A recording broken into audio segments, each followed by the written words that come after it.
مصطفیٰ جان رحمت پہ لاکھوں سلام، شمع بز میں ہدایت پہ لاکھوں سلام۔ اعوذ باللہ السمیع العلیم وبوجہہ الکریم وسلطانہ القدیم من الشیطان الرجیم من نفخہ ونفثہ وہمزہ۔ بسم اللہ الرحمن الرحیم۔ مصطفیٰ جان رحمت پہ لاکھوں سلام، شمع بز میں ہدایت پہ لاکھوں سلام۔ صاحب رجعت شمس و شق القمر، نائب دست قدرت پہ لاکھوں سلام۔ ناظرین اکرام، الاقبال فی القرآن کے تحت سلام رضا کے اشعار میں سے شعر نمبر 9 کی تشریح کے ساتھ آپ کی خدمت میں حاضر ہے۔ حضرت امام احمد رضا نبی پاک صلی اللہ تعالیٰ علیہ وآلہ وسلم کی صفت نیابت کو بیان کرتے ہوئے عرض کرتے ہیں کہ یا رسول اللہ صلی اللہ علیہ وسلم، آپ اللہ تعالیٰ کے نائب مطلق ہیں، اللہ تعالیٰ کی صفات و انوار و تجلیات کے مظہر اتم اور اکمل ہیں۔ آپ صلی اللہ علیہ وسلم کو اللہ کریم نے جو اختیارات اور کمالات دیے ہیں وہ اپنی مثال آپ ہیں۔ آپ دست باری تعالیٰ کے نائب ہیں اور اسی وجہ سے آپ سورج کو لوٹا سکتے ہیں، چاند کے 2 ٹکڑے کر سکتے ہیں، کیونکہ اللہ کریم نے آپ کو اختیار دیے ہیں۔ رسول کریم صلی اللہ تعالیٰ علیہ وسلم کی 2 معجزات جو کہ کتب حدیث کے اندر موجود ہیں اور حدیث سیرت شمائل کی متعدد کتب کے اندر یہ واقعات نقل کیے گئے ہیں۔ ایک واقعہ چاند کا 2 ٹکڑے ہونا ہے، جبکہ دوسرا واقعہ سورج کا غروب کر واپس پلٹ آنا ہے۔ حضرت قاضی ایاز علیہ رحمہ نبی کریم صلی اللہ تعالیٰ علیہ وآلہ وسلم کے معجزہ رجعت شمس کو بیان کرتے ہوئے فرماتے ہیں کہ مقام صحابہ پر نبی کریم صلی اللہ تعالیٰ علیہ وسلم اپنا سر انور حضرت علی کرم اللہ تعالیٰ وجہ الکریم کے زانو مبارکہ پر رکھ کر آرام فرما رہے تھے۔ جناب مصطفیٰ کریم علیہ السلام عصر کی نماز پڑھ چکے تھے اور جناب علی مرتضیٰ کرم اللہ تعالیٰ وجہ الکریم کسی کام کی وجہ سے تاخیر کا شکار تھے، اس لیے نماز عصر نہیں پڑھ سکے۔ اب نماز عصر کا وقت جا رہا تھا جس کی بڑی تاکید آئی ہے، اور دوسری جانب مصطفیٰ کریم علیہ السلام کا ادب و احترام اور عقیدت اور محبت تھی۔ حضرت علی کرم اللہ تعالیٰ وجہ الکریم کا فیصلہ بلا شک و شبہ یہی تھا کہ ذات مصطفیٰ کریم صلی اللہ علیہ وسلم کا ادب بجا لانا مقدم اور ضروری ہے۔ اسی وجہ سے نماز عصر کو آپ نے قضا کر دیا اور حضور کریم صلی اللہ تعالیٰ علیہ وسلم کو بیدار نہیں کیا۔ جب نماز عصر کا وقت ختم ہوا چاہتا تھا تو نماز عصر نہ پڑھنے کے غم میں حضرت علی کرم اللہ تعالیٰ وجہ الکریم کی آنکھوں سے آنسو بہ نکلتے ہیں، جو جناب رسالت مآب صلی اللہ تعالیٰ علیہ وسلم کے چہرہ اقدس پہ جا گرتے ہیں۔ کریم آقا صلی اللہ علیہ وسلم بیدار ہوتے ہیں اور دیکھتے ہیں کہ علی مرتضیٰ رو رہے ہیں۔ رونے کا سبب پوچھتے ہیں تو عرض کرتے ہیں، یا رسول اللہ صلی اللہ علیہ وسلم، میری عصر کی نماز قضا ہو گئی ہے، اس دکھ کی وجہ سے مجھے رونا آ رہا ہے۔ آپ صلی اللہ تعالیٰ علیہ وسلم اللہ تعالیٰ کی دی ہوئی طاقت اور اختیار کے ساتھ ڈوبے ہوئے سورج کو واپس لوٹا لیتے ہیں۔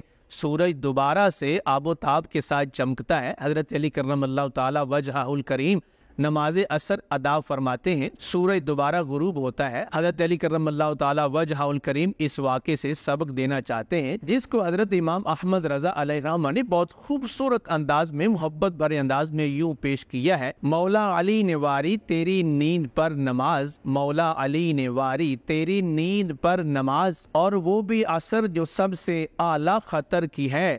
ثابت ہوا کہ جملہ فرائض فروع ہے اور اصل الاصول بندگی اس تاجور کی ہے۔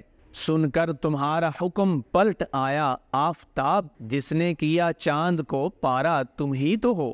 اور حضرت اخضر الحامدی علیہ رحمہ اس شعر کی تضمین لکھتے ہوئے یوں عرض کرتے ہیں: جن کے قدموں پہ سجدہ کرے جانور، منہ سے بولے شجر دے گواہی حجر، وہ ہے محبوب رب مالک بحر و بر، صاحب رجعت شمس و شق القمر، نائب دست قدرت پہ لاکھوں سلام۔ اور حضرت طارق سلطان پوری لکھتے ہیں: ان کی مرضی ہے ہر وقت پیش نظر، ان پہ ہے اپنے رب کا کس قدر کرم، ہر اشارہ اہم ہر ادا معتبر، صاحب رجعت شمس و شق القمر، نائب دست قدرت پہ لاکھوں سلام۔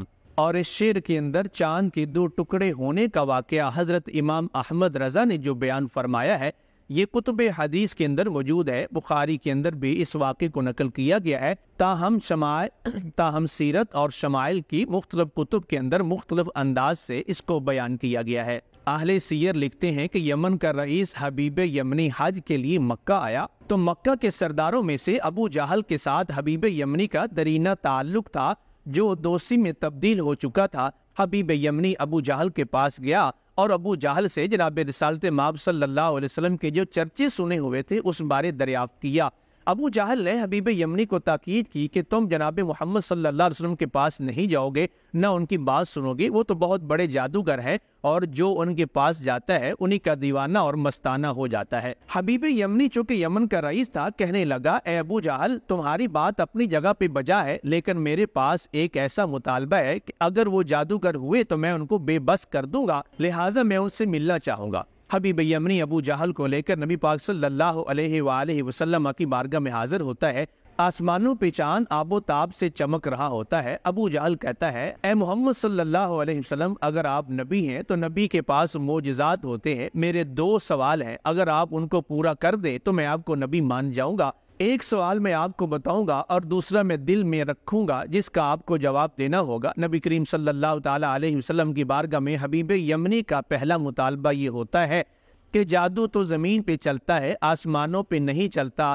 اے محمد صلی اللہ علیہ وسلم، یہ جو چاند اس وقت چمک رہا ہے، اگر آپ نبی ہیں تو اس کو دو ٹکڑے کر کے دکھائیے۔ نبی کریم صلی اللہ تعالی علیہ وآلہ وسلم اللہ تعالیٰ کی دی ہوئی طاقت اور اختیار کے ساتھ اپنی انگلی مبارک سے چاند کی طرف اشارہ کرتے ہیں اور چاند کے دو ٹکڑے ہو جاتے ہیں۔ چاند کا ایک ٹکڑا پہاڑ کی ایک جانب اور دوسرا ٹکڑا پہاڑ کی دوسری جانب ہے، جس کو زمانے بھر نے دیکھا، حتیٰ کہ ہندوستان کے لوگوں نے بھی اس کو دیکھ لیا۔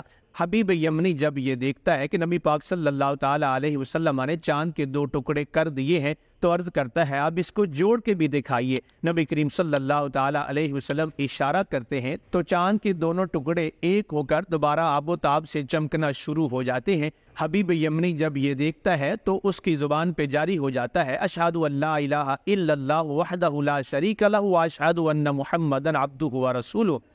حبیب یمنی جب یہ سارا واقعہ دیکھتا ہے تو اس کی زبان پر اللہ تعالیٰ کے واحد و یکتا ہونے اور جناب رسالت مآب صلی اللہ علیہ وسلم کے پیغمبر اور سچا رسول ہونے کی گواہی جاری ہو جاتی ہے، اور نبی کریم صلی اللہ علیہ وسلم فرماتے ہیں، دوسری بات جو تیرے دل میں ہے وہ اپنے گھر میں جا کے دیکھ لینا۔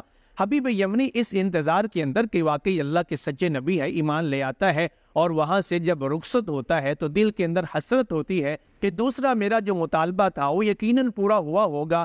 جا کے اپنے گھر کے دروازے پہ دستک دیتا ہے تو اس کی بیٹی دروازے کو کھولتی ہے اور حبیب یمنی دیکھ کر حیران اور پریشان ہو جاتا ہے کہ یہ میری بیٹی تو معذور تھی جو چل نہ سکتی تھی، یہ صحت یابی کیسے پا گئی، اس کو شفا کیسے مل گئی؟ پوچھتا ہے، اے بیٹی یہ کیسے ہو گیا کہ تمہیں شفا مل گئی؟ بیٹی عرض کرتی ہے، ابا جان جس نے آپ کو کلمہ پڑھایا ہے، ایمان کی دولت بھی مجھے انہی نے عطا فرمائی ہے اور صحت و سلامتی بھی انہی نے عطا فرمائی ہے۔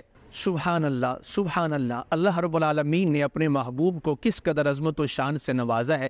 اللہ تعالیٰ کی ان پر سب سے عرفہ و اعلیٰ پاکیزہ، سب سے زیادہ خوبصورت رحمتیں، برکتیں اور سلامتی ہمہ وقت نازل ہوتی رہے۔ اس لیے حضرت امام احمد رضا کہتے ہیں، صاحب رجعت شمس و شق القمر، نائب دست قدرت پہ لاکھوں سلام، اور یمنی با ایمان ہو گیا انگریدہ کمال ویکھ کے، مصطفیٰ جان رحمت پہ لاکھوں سلام، شمع بزم ہدایت پہ لاکھوں سلام۔ مصطفیٰ جان رحمت پہ لاکھوں سلام، شمع بزم ہدایت پہ لاکھوں سلام۔